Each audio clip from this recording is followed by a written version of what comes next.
काल कट केलेले ब्लाऊज घेतले आज शिवायला आणि शिवायच्या अगोदर बसण्याच्या अगोदर मी सगळे ब्लाऊजचे दोरे अगोदर काढून घेत असते. जे कोणते नाही आहे ते आणून पण ठेवत असते, जेणेकरून काय होतं की मग दिवसभरामध्ये जे काही आपल्याला सामान लागतं ते अवेलेबल आपल्याकडे असतं आणि आपण पटापटा कामं करू शकतो. तितकेच आले एक ड्रेस मला अल्टर करायचा होता, टॉप आणि पॅन्ट असा ड्रेस होता. तर त्यांना अगदीच अर्जंटमध्ये पाहिजे होता. आता रेग्युलरचं कस्टमर असल्यामुळे नाही म्हणता येणार, मग पण पटकन चला 10-15 मिनटं लागतील आणि बनवून करून घेतला मी पूर्ण अल्टर.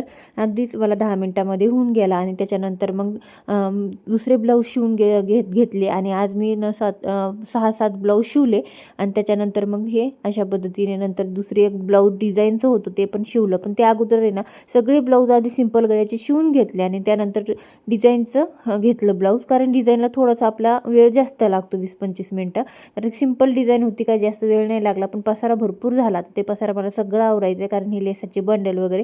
आणि आज मी किती ब्लाऊज शिवले ना ते तुम्हाला दाखवते बघा. 1 2 3 4 आणि 5 ब्लाऊज शिवले आणि हा ब्लाऊज होता 6वा, जो डिझाईनचा होता. चला, व्हिडिओ आवडला असेल तर लाईक करा, शेअर करा आणि चॅनलवरती नवीन असाल तर सबस्क्राईब करा. भेटू नेक्स्ट व्हिडिओमध्ये. तोपर्यंत बाय.